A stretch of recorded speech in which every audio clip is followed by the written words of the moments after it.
Three, two, one. What's going on, folks? Welcome to 34 Questions. I'm your host, 34, and tonight I have a very special guest. Kelly McGrath is in the building. How you doing, Kelly? I'm doing just fine. Happy to be here. Thank you for coming on. It looks like it's a little bit later wherever you are right now. So, thank you for staying up if you had to, or, just making time for this. Definitely appreciate it. No problem. I'm in the woods of Tallahassee, Florida right now. Oh, for sure. Yeah, I'm here, Eastern time. I've been wanting to get out there to Florida. It's been a while. I went to Jacksonville a long time ago. But yeah, maybe I'll find my way out there soon. Yeah, come visit. Will do. For the folks out there who are unfamiliar with the flow of the show, we do some intro questions, some warm-up questions just to set the tone. Threw in a couple icebreakers just to keep the mood light, because we will, start to get heavy as we go on with the interview. And after that, we'll jump into the main portion where you start choosing a number between 1 and 34. Sound good to you, Kelly? Perfect. Awesome. Well, my very first question for you is, how have you been? It's been crazy times, but I don't know when it's never been crazy times. You've been doing well. You've been doing great. How you been? Yeah, I've been doing great. I changed my life right before the pandemic and left state employment and started my own business, and now I have two businesses. So I've been busy. But it's been so great to hug my friends and my family. I mean, it's just heartwarming and just full of love to be able to hug them again. And that's, yeah. Absolutely. Yeah. Have you just seen them recently, or? I'm seeing people a little at a time. I live in an intentional community here in Tallahassee. So we have about 100 homes. And seeing everyone, just a little at a time, getting that big hug and that love. So it's been wonderful. For sure. You did mention intentional community, and that's the first time I've ever heard of it. Do you mind just giving me an idea of what that's like? Yeah, sure. This community is called the Miccosukee Land Co-op, and it was founded in 1973 by a bunch of 20-year-old college students who were into the Back to the Land movement in the early 70s. And they wanted to live out past the town and live with their family and friends and, grow food out here and maybe have some businesses out here. And they are still here. And they created their own governance. It's like a homeowners association.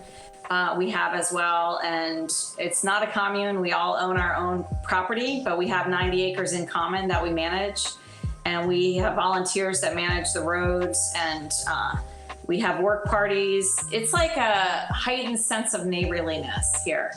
So if something happens to your house, or you need a deck built, you call a work party and people show up and help you. And there's potlucks, now there isn't, but there will be soon. And we celebrate our joys and our sadnesses together. And there's walking trails everywhere. It's the best place that I could have wound up, for sure. That sounds amazing. I don't think there's anything like that out here in California. Maybe there is, actually. I don't want to say that without really doing my research. But that... and you're saying the folks who created it are still there. Most of them are still here. I moved here in 2005, but there's families that have their kids came back and moved to the land, back to the land. They have grandkids now.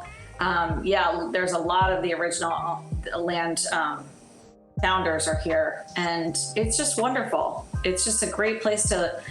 I think what to me was so comforting was living there, knowing that I was going to be okay during the pandemic, because right away people started writing each other and saying, we'll all volunteer to go to the grocery store for everyone. The younger people said that. And then someone else called and said, I want to create a fund for anyone that's lost their job right now. And this happened immediately, in March. And I knew no matter what happened to me, I was going to be okay. because I lived in a supportive community. And I guess the point for me is anyone can have that. You don't have to all live in the same area, but you can create that with your chosen family. You know, you can create that closeness. I mean, you know, just talking about it is kind of inspiring me. If I can't find one in California, maybe I should try to find somebody who can make it and make it happen. But but it sounds like you living with you know, a group of dope folks out there. More the reason for me to come visit and check it out. Please do. Yeah, there's a website called the Fellowship of Intentional Communities that you can, and it has a map, and you can go on and be like, what's around in California? And then each community kind of writes what they're about, you know, because there's not a real guiding principle. I think the principle is heightened sense of neighborliness, like I said. I got you. I do have more questions about it, but we got to push forward, and maybe we'll wrap back during the interview, if that's okay with you. Sure. All right. Well, let's move on to some icebreakers. Get these out of the way a little bit. But how are you with your spelling? I would say fair. Fair. All right. I asked this just to see the confidence level of my guests. If they feel like, you know, if they're telling me that they're the best, then I'll give them a really hard one. But I'm gonna spell something. Yeah. It's a one-word spelling bee. Okay, I'm okay with making mistakes too. So. Yeah. Your word is going to be soliloquy. I have no idea. All right. Okay, all right. I'll try it. Well, I'm gonna start with an S. Will you ding me when I get it wrong when I start? Yeah, I can definitely ding you, okay. And then All right, SILL. Okay, yeah. You know what? I believe in the power of research. Okay. I hear you. So does this mean you're throwing in the towel for this one? Well, if you go letter by letter, I can ding you, so you know exactly which letter. SOLL. SOLIQ.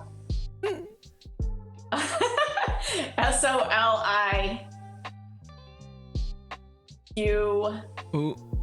Oh. This is gonna be a long spelling bee. It's fine. Take your time. I believe in you. SLI. Soliloquy. SOLILOQUY.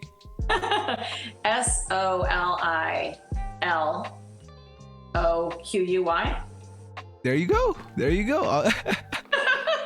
You just needed 5 dings, and that was enough. Yeah. Sometimes we just need some support and a little chance to do over. You know, I think a lot of us need that support, and sometimes maybe another chance, you know. All right, and moving on, the other icebreaker is going to be a riddle. How are you with riddles? Pretty bad. I like listening to them and have other people figure them out. This is your chance now. Your riddle is: what would you find in the middle of Toronto?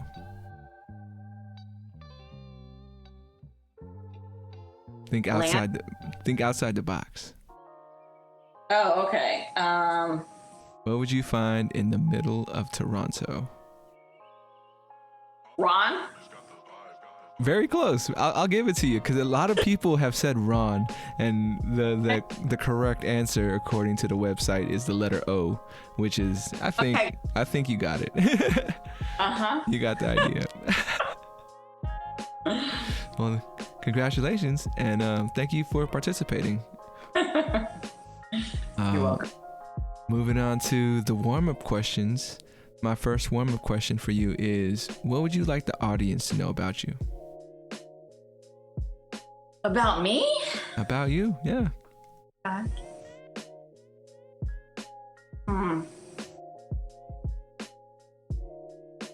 guess I'd like them to know that I believe that world peace is possible in my lifetime.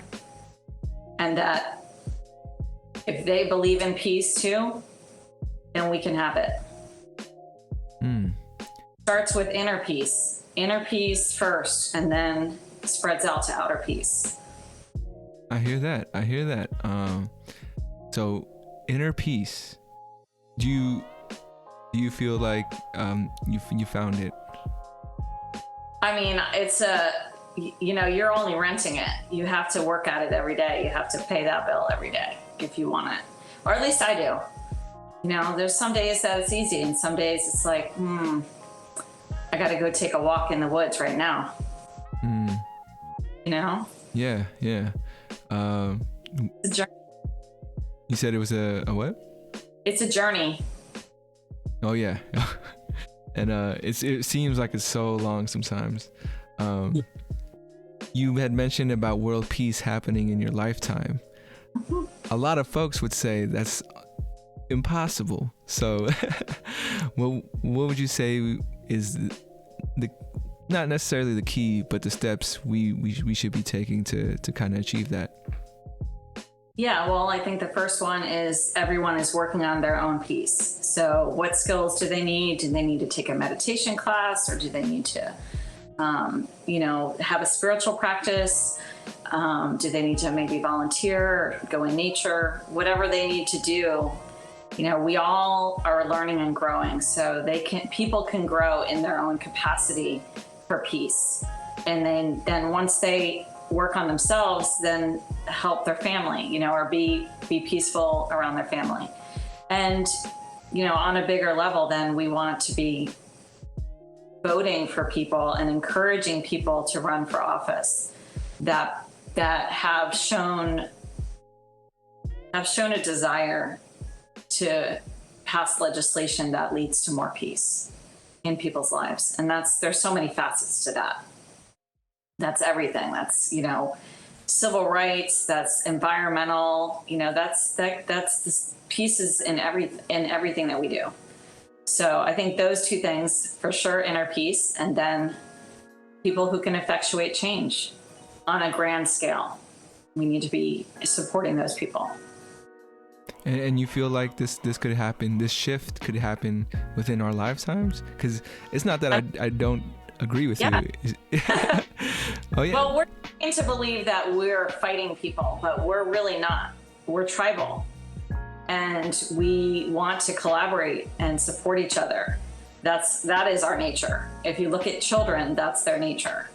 We're taught to be to see the other. We're taught to want to get into the cliques. That's what we're taught. So for people that don't believe world peace is possible, I'm kind of shocked at that. It's definitely possible. There's always a solution. I'm a mediator by trade. So for me, I see people come in, oh, you'll never get him to do it, whatever, or this will never work out. Okay. Well, I believe it will. And let's try it. If you can believe that I believe, and open your mind to that possibility, then it definitely can happen. So yeah, I believe it can happen overnight. There's no doubt in my mind. I mean, honestly, I wish more people felt that way. Go ahead. How do you know they don't? We only hear the loud people. We don't hear the masses that want peace. So I also am a practitioner of nonviolent communication. And we have an exercise, and basically you're, in a very small nutshell, your feelings, the sensations you have in your body, point to needs, human needs that are getting met or not met. Okay, that's just an aside to say this. All over the world, this exercise has been done where a practitioner will hold up a piece of paper and say, what do you want? What's your dream life have in it? And people will say like, oh, money and like a big house and stuff like that. But then we dig deeper. Like, what does money get you? Okay, well-being maybe, or stability, something like that, certainty. Well, that's not true, but can get you some of the needs that are met. And what's your house get you? Shelter, safety. things like that. But one need is always on that list, and that is peace. And this exercise has been done all over the world. So it's like, we hear loudly from the people that say that could never happen, but we don't hear the masses that are working towards peace and believing in peace and living peaceful lives. Yeah. I feel like it's refreshing to hear your perspective, because I feel like I've been jaded for a little bit, because I do believe in world peace. I believe it can be accomplished, but lately I've been feeling like the challenge for me has been I've had a lot of jobs. I've been part of a lot of teams, and I'm always trying to come in and try to be that glue guy, or like try to get everybody on the same page. And that has been such a struggle, because I understand everyone's coming from a different place. And, but my biggest thing is like, just try to meet each other here at the workplace, and we all have a common goal, and we're trying to do this thing that's bigger than ourselves, but it doesn't go through, or it doesn't last. That's the only reason why I feel jaded in that sense. Well, one little pointer around that is we all have these universal human needs: support, well-being, contribution, effectiveness, love, joy. And we never fight over the need level. We never fight at the need level. That's the base, right? How we get our needs met are our strategies. So we're always fighting at the strategy level, but never at the need level, because we all understand, like, you need love, you need support, you need consideration. We all understand that. So that strategy level is where your teams are having a problem, right? And one of the things that many successful businesses do that utilize NBC, nonviolent communication, is get to the need level. So, okay, why did you shoot that email off so quickly after the meeting? What's going on with that? And it's like, well, I just thought, everyone needed to know this thing, and it's like, okay, well, is it something about effectiveness or efficiency? Was that the need? And then they do a gut check. Like, I don't assume to know. So I always ask, or anyone would be asked. And then, oh yeah, it's something about that, Okay. Well, because of that, this happened. And my request to you is, can you next time, get that email, like, let me read it first or something. Because I have a need for, competence, and there was some mistakes in there or something. You can get to the need level, and your teams will work a lot better if you get to the need level. No, for sure. I think you hit it on the spot for as far as my experience goes. It's always been the strategy where, like, someone thinks they know the right way and the other person doesn't, or something like that. And that's something for me to think about. And also, that conversation that you were talking about having with them, that happens over time. And that's the one thing I never really had at these jobs, because as soon as I felt discouraged, I was like, well, I got to find another team. And that's Elias, you had on the call, like, maybe 3 or 4, I think his first name was Elias. Mm-hmm. Yeah. He was talking about having the experience of being fully heard and how amazing that was. And that's what getting down to the need level feels like. When someone can help you identify what your needs were in the moment, it's an amazing feeling. It's such a relief, almost, especially if you're upset, Anyway. Yeah, no, I got you.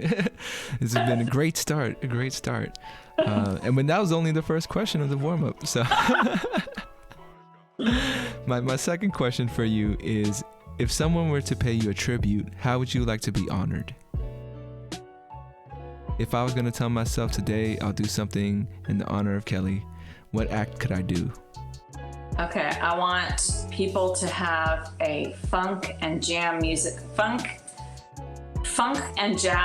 festival. For sure. But any one particular song that we must be playing? My gosh. Probably Flashlight from Parliament Funkadelic. Yeah. Yeah, and then anything from Stan Getz, I would say. Stan Getz? Yeah, from jazz. For sure. Or Thelonious Monk, either one. I can't pick one from them. Just anything. Now we know. We will have that funk jam in your honor, funk jazz jam. Okay. And then my last question for you in the warm up is, on a scale from 1 to 10, how well do you know yourself?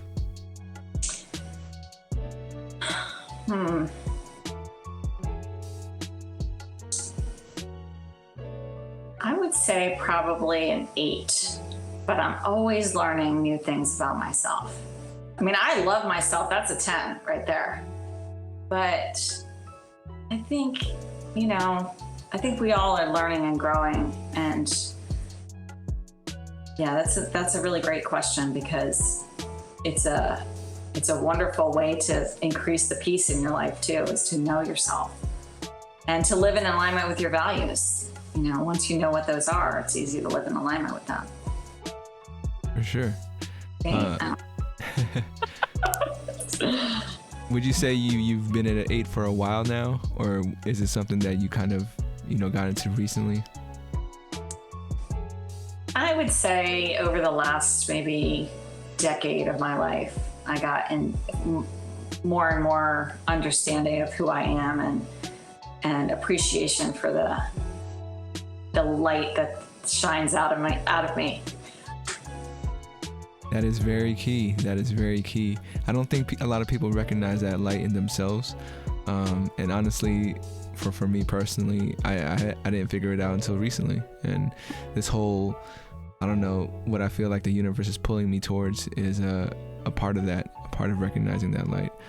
Yeah, I think so too. I'm a real big fan of David Nagel. He's a mindset teacher, and he has a podcast called The Successful Mind, and I'm in a class with him too. And what I've learned, one of the most important lessons, is the universe wants us to express ourselves authentically, and just really the full expression of our being, whatever that means. Like for me, I'm a lawyer. I wear a flower in my hair. Okay. Whatever. I mean, I'm going to attract the people that dig that or that resonate with that. You're going to attract people that want to talk about culture and society, and that's because that's your jam.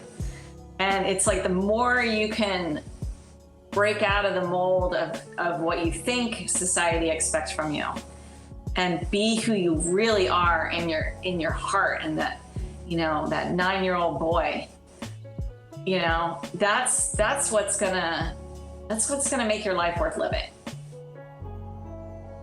I wholeheartly agree. And right now that's all I'm trying to fill my life in is the stuff that does make me feel like I'm living an authentic life. I work with kids in the morning, and I do this podcast at night, so it allows me to kind of serve the youth in the morning, and then serve everybody else in the evening. A little more about that. I used to be a kindergarten teacher before I went to law school. Oh yeah. That's. I can kind of tell you have that vibe of an educator. At every school I've worked at, or any kind of youth program, the vibe is similar amongst the adults. Like, we have the child in us, and I think that's why we are there. But yeah, I work with high schoolers at the moment. We're finishing up our last week of summer school. But yeah, they're kids who went through some stuff. I don't want to get too much into their business, but I really don't know legally what I could say. Maybe you could help me out. There's been some trauma. Yeah. So. And that's great. I love that you're working with them, and I believe that you will impart that lesson on them about what you're learning. The love of yourself. You're the only one that can truly love yourself deeply in every cell, and tell yourself that. And you're the one that's going to live your authentic life. And that's going to save them. That's going to give them a life, for sure. Feels like so much pressure, but yeah. pressure?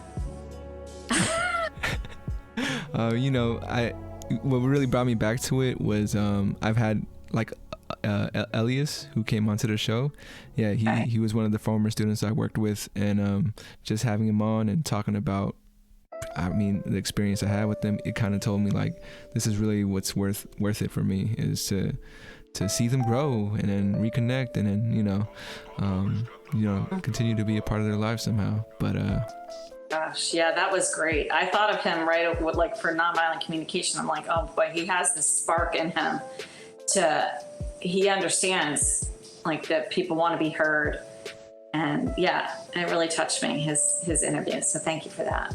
No problem. And if you ever catch the video, I think you could see it in his body language, and like you were talking about that spark of him, just like he's shaking because he really wants it to be out there, Before we go to the numbers, I did want to ask you, what is your favorite thing about your personality? I think that I have a curious nature about everyone. So for me, I want to meet everyone at the party. I do want to sit and talk to, one person deeply, but I also want to meet everyone. And I want to connect them to other people that I know that they should meet, So, and I just love people. And yeah, I was so excited to come on this podcast, and after I started listening to it and meet you. Were you always curious, or was that something you kind of like grew into? I was always curious, and then it was tamped down. With your family of origin, they really want to keep you safe. And it's so funny. I just talked about this lesson. On Friday, I did this continuing legal education program for lawyers, and it was about restorative justice. And I'm a facilitator, and I founded the Florida Restorative Justice Association. That's a whole different episode if you want, but we were teaching lawyers about it and how this whole workshop came about. We had 300 lawyers and judges from all over Florida on, and 100 people stayed on after the CLE was done so that we could all just chat. And it was pretty amazing. But it came about because I heard someone at a restaurant behind me talking about his law and society class, an FSU professor.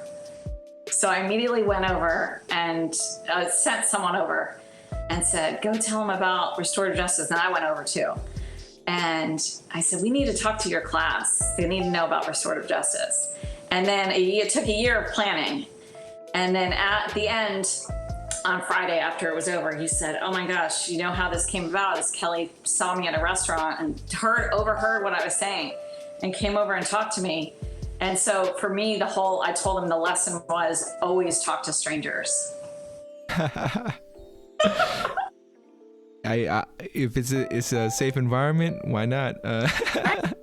Right. Yeah, your gut will know. Yeah. That's amazing. You, like those little things, right? You just overheard a conversation, you went and continued the conversation, and it grew into something that was like really big. Yeah. I guess I need to start doing that more, because I do hear interesting conversations that I just never have the confidence to kind of just like. Oh my gosh. Well, yeah, and that's fear. It's not like you don't have the confidence. It's that there's a fear there of either rejection or something, and it's like, what other people think of me is none of my business. I'm gonna try it. But for you, it's like, oh my God, you even have a reason to talk to people. It's like, oh, I have this Culture and Society podcast. Yeah. And I just overheard this thing that you were saying. I didn't mean to, but I did. That's a good intro line, because I was like, how could I tie this in? But yeah, now I'm going to use that. You need to come on and talk about this, so everyone can hear it. But yeah, well, I don't want you to keep you waiting to try out the numbers. So here we go. All right. We have 3 levels: easy, medium, hard. Where would you like to start? Let's start with hard. Let's do it. And what's your first number? 33. 33. You could either go either way, but what's been your biggest struggle or biggest victory?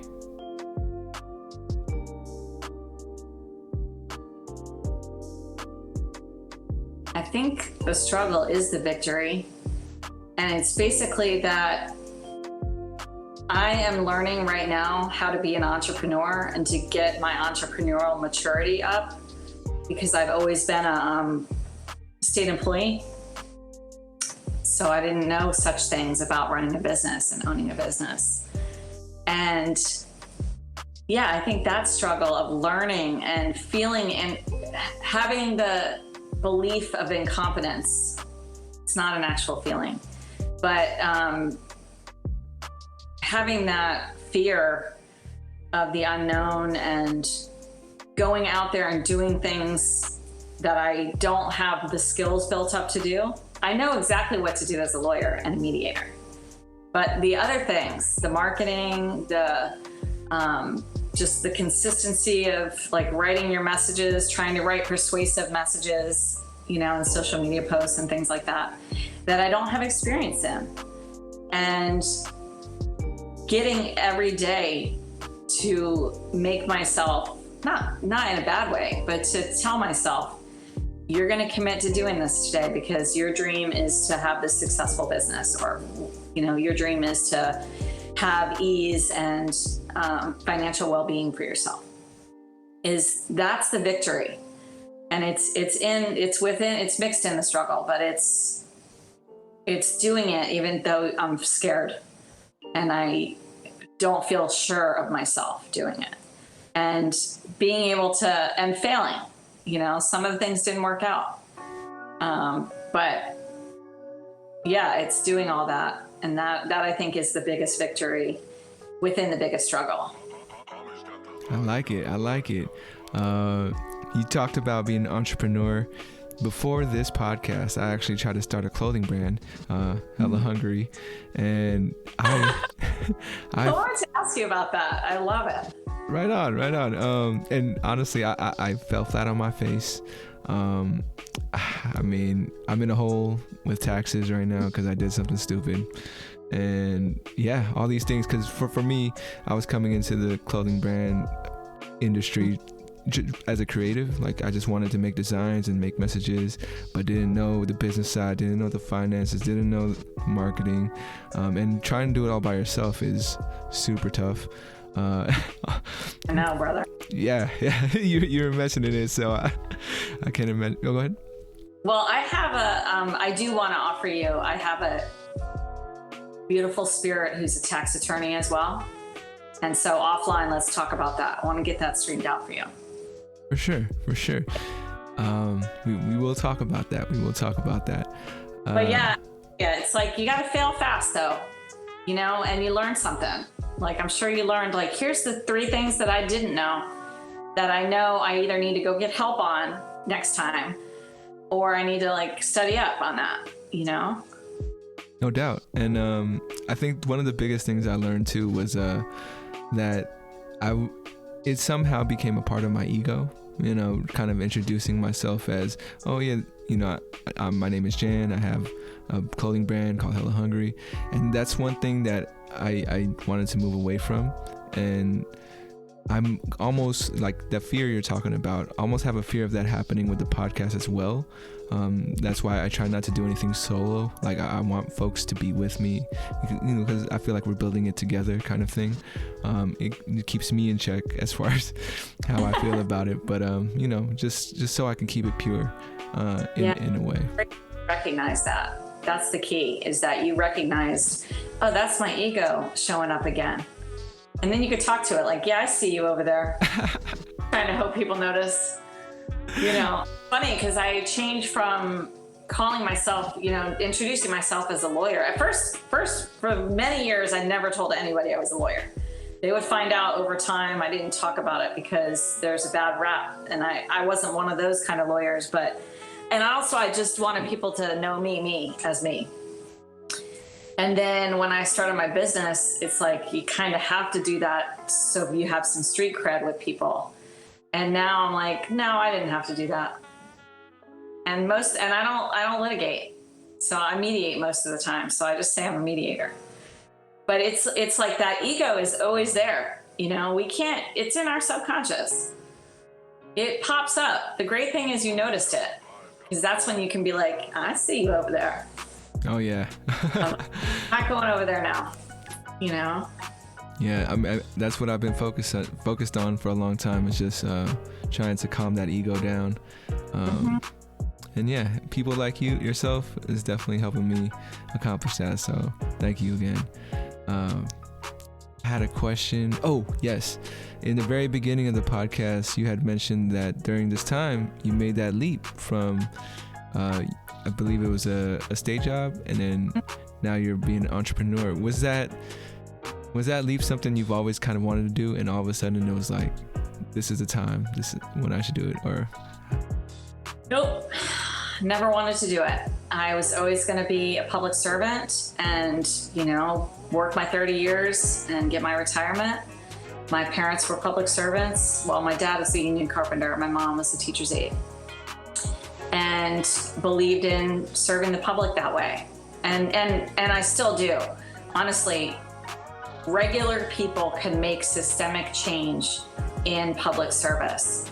I know I made some big changes statewide. I worked at the Department of Children and Families for many years, and I was able to make some really big things happen. But I had like a little growing dissatisfaction with how things were, just my job at one time. And it's so funny because I think it's hilarious now, because one of the straws that broke the camel's back for me was I was allowed as a state employee for about 6 years. I was allowed to work remotely in lieu of a raise because they never had money. But they asked me what I wanted, and I said, I want autonomy, mastery, and purpose. Those are the three things I want in my job. And so they let me do that. And then a new leadership came in, and they were like, we can't let you do that. No one does that. Even though I had perfect, performance evaluations. No, we could never do that. So in, I think, November of 2019, they yanked that from me. And I did come into the office when I felt like I needed to talk to my team or go to meetings. I just had the autonomy that I wanted so badly. And then I quit on my last day, my first day of this job, my new business. It was my grandmother's birthday, December 5th. And I planned it that way, but I left them, I guess, on the 4th. And it was, then March comes, and now the whole office is working remotely. And everyone's happy. Yeah. I was like, yeah, no one can do that. Just so happens, but wow, that's crazy. So there was just like a little, the biggest part of it wasn't running away from something. It was really running to something. And the biggest part was that I was mediating at night and on the weekends. And like I said earlier, I founded the Florida Restorative Justice Association in 2013. And I was doing that type of work on a volunteer basis at night. And I helped found my community's conflict resolution team about 7 years ago. And I was doing that on the weekends. And I was like, what the hell? I could be making money doing this and have my autonomy. Gotcha. So I was really going towards something. And then the universe gave me a few little kicks, like, hurry up, get out there and do that. That's what's up. That sounds like a crazy journey to get to a place where you feel kind of a little more whole, What's it called? I had a question. It was fleeting. I'm sorry, but go ahead and throw me another number. 22. 22. What's been the toughest pill for you to swallow? It could be about yourself or society.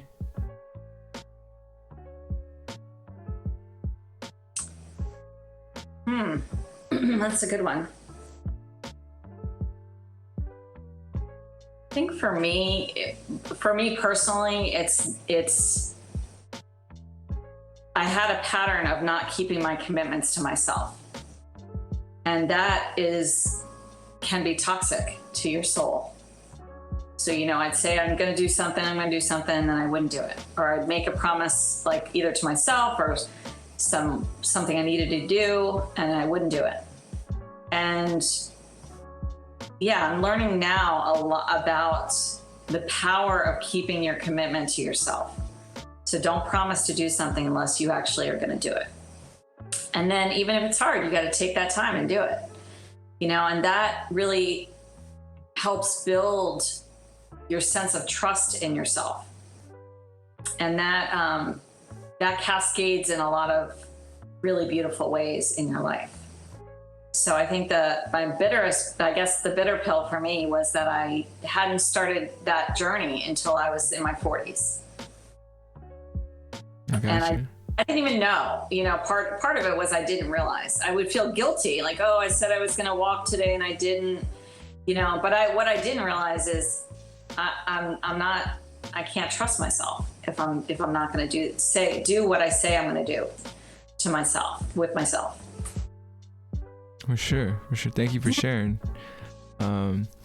Yeah, personally for me, I had those moments, the past decade in my life, my 20s to 30s, and I don't think I was able to trust myself. In my mind though, I would tell myself, like, you're doing the wrong thing right now, but if it's gonna push you further, it's gonna make you go even harder when the time comes. And I don't know if that was something just trying to justify my actions, or if I really believed it.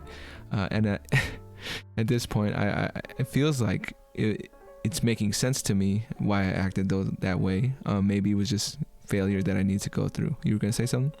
Yeah, no, I agree that there was a reason then, and there's a reason now that you're realizing, no, I gotta, if I'm gonna tell myself something, I'm doing it, and it's really good for the soul to do that, and to know you're gonna follow through for yourself, the things you're gonna do. Like, isn't that one of those, I'm not sure which theory it is, but it's that balance of challenge and success, I guess. You set a goal for yourself, and then if you can meet that goal, then you feel good, and then you just have to continue to set the next goal, and then I just started Atomic Habits, that book, and it's about very tiny, setting yourself very tiny goals, but that you will commit to and follow up with. And it's good. It's important to honor yourself. It's like you're lying to yourself if you don't do that. Yeah. And why do you think people lie to themselves? That's a good question. I mean, I think that it all starts with our family of origin, and or the authority figures in our life. So before we're 7, the things that are said and done go into our brains and into our subconscious, and the different belief systems and all of that. And then we develop our consciousness over time. But that programming is running in the background all the time, like 24/7. And like you were saying, like you don't even realize it sometimes, unless make yourself be aware, like, of your ego reaction and stuff like that. And I think that's where we don't honor ourselves. Maybe we don't love ourselves as much, or we are fearful of something. And our subconscious wants us to be safe. And part of that safety is sameness. So even though maybe I'm not healthy, I need to go out for a walk every day, that's not a habit. That's something new.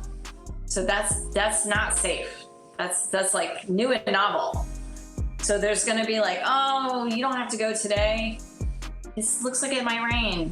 Just stay home. It's fine. And then it's like, oh, and your subconscious wants you to agree with it. So it's like, more and more excuses, like, oh, that, this and that. And I think it's something to do with that. That's my fear, my guess anyway. And you have to take control and be like, you know what? I committed to going on the walk. I'm going to go on the walk. And that breaks that old parental authority type of behavior. And that, like, I am safe. It's okay. I got this. Me and my shoes are going on a walk now. You're gonna be fine. I mean this in a good way, but I feel attacked. In the sense that, you nailed it on the head as far as the way I felt about things. And maybe that's why I binge watch the same shows over and over again, for that comfort and feeling safe. And that's okay. I mean, there's time when we want comfort, for sure. You know, I love my Netflix too. But if I've told myself, like, okay, I'm going to do these 3 things and then I'm going to go watch Netflix, then I need to do those 3 things and then watch Netflix, right? Because then you tell the truth, you can trust yourself. Wait, say that one more time? I said you can trust yourself after that, you know? Oh, yeah. You have to give yourself a list of 20 things. You can be like, I'm doing this one thing today, you know? Yeah, the list of 20 gets a little intimidating. Yeah. And I, for me, that's the battle of feeling like I need a rush, or feeling like I need to do it right away, when, like you said, it's a journey. And I think a lot of folks out there feel like they need a rush, and then they get intimidated when they see, oh, if I want to accomplish this in a month, I have to just drop everything else in my life and take this full on. Well, the people need to realize too that high performance requires rest and play, and creativity does too. So if you're creative, you need rest and play, and then you can come back and make that art or think about that case that you're working on. So it's important to build those in as well into what you're doing. Oh, for sure. And I appreciate you kind of like supporting what I've been feeling in my intuition, which is my biggest priority has been balance. There has to be, if I'm going to be working this hard, I have to get away a little bit and then have that cycle and be consistent with that cycle. Because I've had people tell me like, oh, why aren't you like doing it, all the way? And I'm like, I don't think that's sustainable, for me. A lesson I learned from the clothing brand and other projects. So and sounds like you're doing it with joy too. Why would you give that up for something else? Yes. Definitely keeps me happy. And the times I start not feeling happy about it, then maybe, for me at least, I take it as a sign to slow down, because it's not that I don't enjoy it anymore, but maybe I'm just trying to do too much. I don't know if that you feel the same way when you are working on your business. Hell yeah. I mean, there's a gazillion things I need to be doing to be more successful. Like, there's just too many. So you got to pick a few, and then you got to go away from it too, and you got to rest. And you got to play, and remember that you're here to have fun, and to go have fun, and then come back. When you come back, you're like, oh, I wound up solving that problem, that I had, because I was floating down a river or something. And you have to give your brain a rest. And it's important. I'm glad that you recognize that now. For sure. Because it's as important as the work. For sure. I gotcha. Just a heads up, we have about 10-15 minutes left in the podcast. Wanted to thank you again for stopping by. I hope you're having fun. I think it's been a great conversation. I am having a great time. Awesome. I think we got time for one more number, so go ahead and shoot it. 11. What's the last sign you've seen, like, for yourself? If something where it might not, it's not like a regular stop sign or anything, but you know what I mean. So I'm creating this program that's about to launch like in a week, and another business that's called Life After All. And it's for women who are contemplating going through or have experienced divorce. And the crux of it is, the most important thing of it is, it provides 4 professionals that will wrap those women in support and their different facets of their life, and help them with their healing planning, strategizing, figuring out what their new life's going to look like, and help launch them into the new life. So, excuse me, it's a personal trainer, an estate planning attorney, a grief and loss counselor, and a financial advisor. And then there's group support and there's other things involved, right? But I had this meeting with, I had a laser coaching with this really successful business person, and I was gifted it because I did a good deed for someone. And so were two other people. So it was the three of us. And I was so excited about it. But my husband is also creating a new business that I knew he could get so much help from this business coach. So I asked the business coach, can I gift this to my husband? I still want to be on the call because I'm still going to learn from the other two people. They're also lawyers. And he said, yeah, no problem. So I'm listening to this one law firm owner talk about her business, her law firm. And then she starts talking about, you know what I also want to do is this program called Revolves, where I help women or men and women kind of get their life back in order after divorce. And I was like, I got ears perking up now. So the business coach is telling her, and her program is different and it's going to be amazing when she does it. But we had just incorporated about 2 weeks before this Life After All. So he sits there and tells her, here's what I would do to talk to people about it. This is what I would do. So of course I'm there furiously taking notes, and I am going to talk to her about my program later. But it was so wonderful to have that happen, just serendipity to have that happen. And maybe that's the universe just opening things up. Maybe it was because I did a good deed and gave my time to my husband. I don't know. But it was this is needed now. And Kelly, this is not the same program, but it's very similar. So take heed and, listen. So that was the last time. And that was in the beginning of June, actually. For sure. How excited. That sounds, yeah. and you said you officially, I guess, making the announcement next week for Life After All?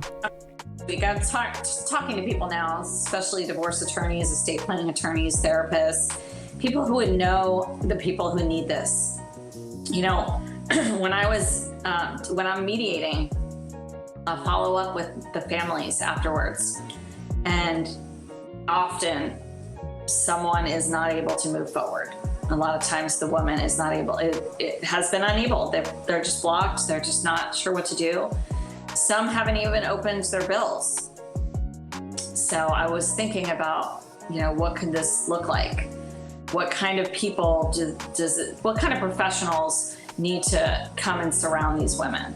And there'll be a social aspect too. We're going to have a happy hour by Zoom where we talk about their challenges. They talk about their challenges and celebrations. And I kind of reflect and guess some needs, things like that. That's dope. All for changing people's lives. And I haven't really been able to talk to anyone who's gone through that experience.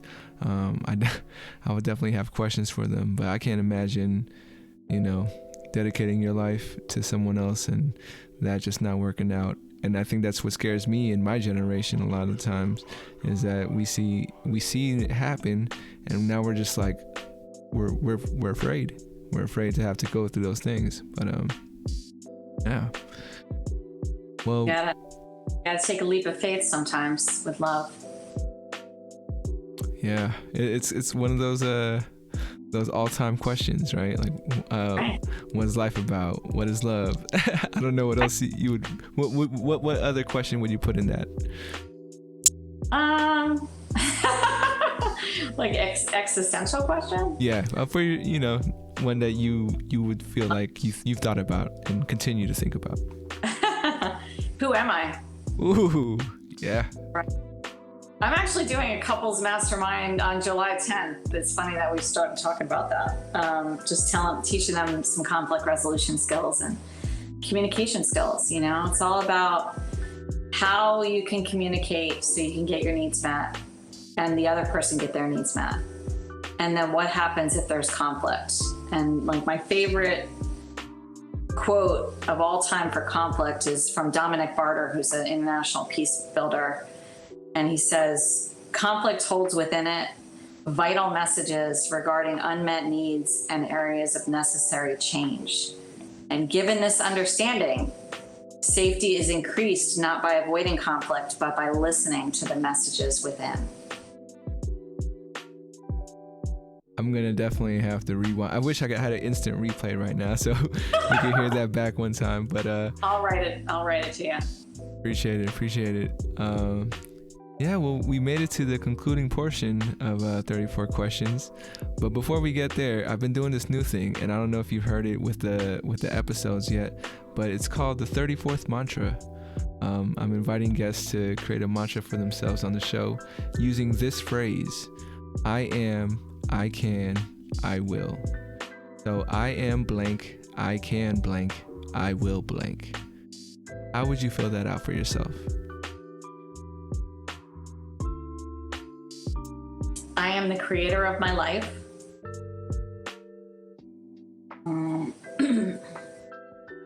I will serve other people for their highest good. And I will survive. For sure. Gotta add some disco in there. Yeah, that's your personality, and I dig it. And if you ever need a reminder, now you have this little sound bite of yourself, so telling yourself as a reminder. But yeah. Jumping into the concluding portion. This next question is from my previous guest. Shout out to Mr. Dave Cook out there. He would like to ask you, what are you currently reading? I know you mentioned Atomic Habits earlier, but are there any other books that you've been engulfed in? Yeah, I just read U Squared, Y-O-U Squared. It's about making quantum leaps. It's a very short book. I recommend checking it out, and also be good for your high schoolers too. It's about believing in yourself and making that quantum leap to what you want in life, what you really desire in life. And how opportunities can open up when you start making those choices about your thoughts and your actions. And then I just read tonight, As a Man Thinketh. It's a short book, As a Man Thinketh. It's an older book, but it also is about the power of your thoughts and how, that's so much, it's so critical to every part of your life. And then I just started Atomic Habits. For sure. I gotta ask, what do you mean by short book? Because what's short to you might not be short to me. Well, seriously, it is short. It's like 21 pages. Okay. It's super short. Yeah. And I mean, on audiobook, I'm re-listening to the Wheel of Time series, which is a 14-book series. It's one of my favorite fantasy novels. Wheel of Time. The Wheel of Time. Yeah, I'm excited about it. There's going to be, Amazon is making a, series. We don't know how it'll come out, but it's an older book or series by Robert Jordan. For sure. And it's wonderful. Oh, could you give me a one sentence synopsis, or is it too detailed? Well, why I like it is because Robert Jordan and then Brandon Sanderson another author finished it, because the first knew he was dying, and they basically picked the new author for the end of it. That's crazy. But they're world builders, so it's a lot of different cultures and a lot of different lands, and all, it's very deep. Goes very deep into the culture of each society, but it's basically a kind of good versus evil. Like you have to defeat the one power, the dark lord, and there's some magic in there too, sprinkled in. Sounds like a good story to me. I'm gonna have to check it out. Maybe honestly, I might end up waiting until the Amazon series comes out. And then I'll ask you what you think of it. No. Was that? You can if you want. But I don't know, we just don't know what it's going to be like. It can't ever be like 14 books. Oh, no. And I have, maybe that will get me started on audiobooks, because I just haven't given it a shot yet for some reason, but maybe I'll start there. My next question for you is, what would you like to ask the next guest that comes on to 34 questions? I think I want to know what they believe we can do to have world peace in our lifetime. Okay. Yeah. I'm just writing it down, sorry. To achieve world peace. Mm-hmm. For sure. For me, we had talked about getting on the same page, and I guess I'm working on myself, trying to find that inner peace so I could do it for my family, and then hopefully community, and those little things can add up to it. So maybe I need to get on the same page with myself first. And, Don't fall. Yeah, that's me too. But start looking in the mirror and telling yourself you love yourself. Yeah, that's I had just mentioned this to a friend, but we were talking about like healing, and I was asking about when's the last time you've healed from this emotion, and then I had asked, when was the first time you felt this emotion, and have you healed from that first time? Because it could be a bunch of stuff that you've been carrying for a long time, But oh my God, that's so wise. Yeah, that is. Yeah, you got to go deep. You gotta go backwards sometimes. Yeah, you do. And we know so much now about the brain and about trauma and how healing can happen. That's what gives me such hope, because we've all been we've experienced trauma just with COVID, but of course all the systemic racism and the hate and the killing and all the violence that's happening now. It's just, we're gonna need all that science to help us all heal, for sure. Yeah, I believe so, because it just seems like the powers that be are just throwing us the negativity as much as they can, and we'll need some fighters on the other side to help us through it. Okay, some of your students, you're helping them develop their own self-love and care and peace and healing, and they're going to be leading the way. They could be the leaders of tomorrow, for sure. No doubt. I mean, I believe it, and it's just getting them to believe it, because that cycle happens, right? I'm sure my teachers at the time felt the same way about us students, and it just continues on. Yeah. And my last question for you, the question that ties everything together, 500 years from now, our descendants are watching this video. What would you like to tell them? Oh, our descendants this time. I thought it was our ancestors. Oh no, it's I need to find a way to explain that better, because a lot of people think I meant we're talking to our ancestors, but we are the ancestors. Okay, we're reaching forward. And I'm telling them something. I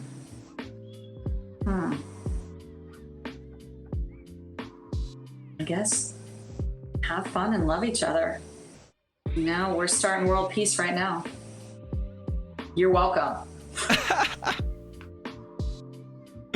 Yeah. When it happens, then you will know where it started. This era, this age and time. I had talked to a friend about it, and we were like, is this like the second Renaissance period where everyone's kind of rediscovering themselves, and trying out all these things, where we don't have to just be one thing our whole lives. We're multifaceted. So yeah, it could be, especially if the conversation continues in that direction, and the youth, that's the world they're going to be growing up in, and I think the world's going to have to change. There's no stopping it. Absolutely. Thank goodness. Yeah. You know? Yeah. I have hope. And, you know, and all the things that are happening in the world right now, you know, all the things, all the tragedies, all the racial tension and inhumanity, it's a painful part of our growth. But I believe we're getting out of the teen years, like the fighting adolescence of humanity. And I believe we can make it out and we can start loving each other. And I think COVID has helped us understand how much we need each other as well. You know? Yeah. Yeah, I mourn for everyone that's going through the pain and of the racial injustice and all the other injustices around.